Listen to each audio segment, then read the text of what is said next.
Tonight when we were eating our dinner, we got talking about superstition. Now I know Josiah talks a little bit about superstition, but I think I'm enlightened. I'm not the least bit superstitious. And then they reminded me that when my husband brought me the shirt, and he happened to have it on when he came in and said, I need a repair, I said to him, you can't repair that while you're wearing it, that'll stitch in sorrow and grief. He said, isn't that a superstition? I went, no, that's a fact. You know, I'm thinking they don't know the difference between superstition and fact. That's their problem. The other fact I had was that when my niece got married, we threw rice. It was a sign of good luck and wishes for happiness and health. That's a fact, I thought. When I broke my egg open to make my rice pudding, there were 2 yolks. Okay, maybe this is superstitious, but I thought, oh good, maybe my niece is having twins. So, okay, I might be a little bit of a superstitious person, but I don't like to think I'm very superstitious. Now, a new thing that's going around and very popular, especially with the young folk, is this whole idea of carving jack-o'-lanterns. Now, I personally think it's a waste of a perfectly good pumpkin that we could be eating. But what they're doing is they're taking these pumpkins and they carve them out and they put a face in them and they call them jack-o'-lantern. Well, I'd never heard of such a thing, so I said to my friend Annie Logan, she's very knowledgeable in many things, I said, what's the whole idea of this? She says, I know that. She says, back in Ireland, I heard the story when I was but a girl.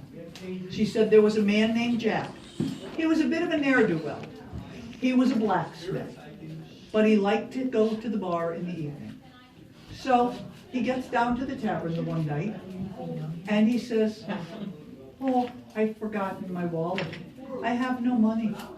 Well, the barkeep says, then you're out of here. Oh, he says, but I'm parched. I work so hard over the fires all day. Wouldn't you just give me a drink? No, you're out of here. Well, from the corner he hears this voice say, I'll buy you a drink, Jack. Oh, well, over he goes to sit down with his new best friend. So the gentleman buys him a drink. And he says to him, I'm still a little parched. Oh, he says, I can get you another one. He said, in fact, I'll pay your beer tab. Well, this is a wonderful thing, thinks Jack. So they have a couple more drinks. And Jack suddenly says to him, now what's the price I have to be paying for this? The gentleman says, oh, not a big price at all. Just your soul. Oh, well, Jack thought for a second and says, well, I'm not using it at the moment. Sure, perfectly good, perfectly good. So they continue having a good time getting acquainted throughout the evening. Well, it's time to head home. Jack gets outside, and suddenly that cold night air slaps him in the face like common sense should have slapped him earlier.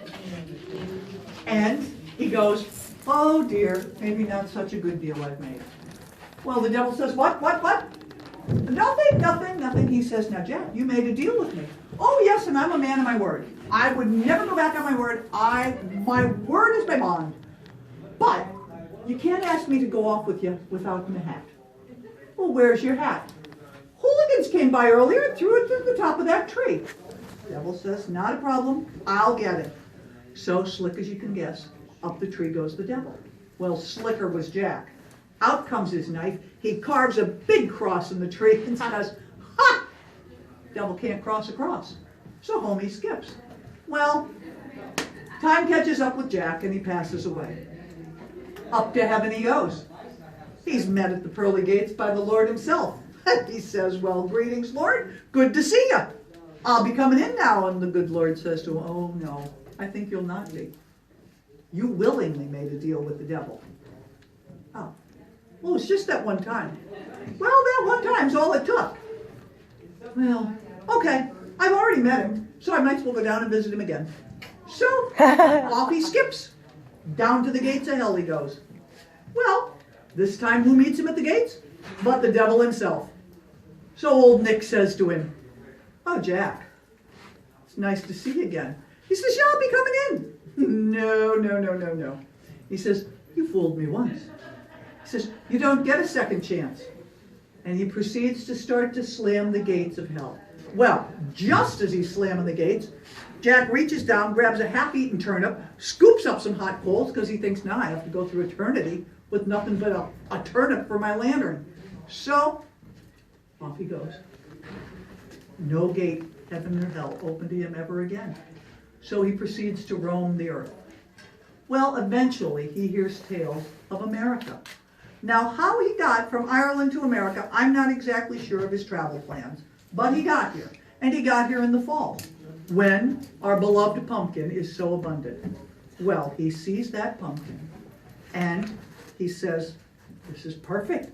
So, he's traveled alone a long time, so he decides, I'll have someone to keep me company. So he carves a face in the pumpkin.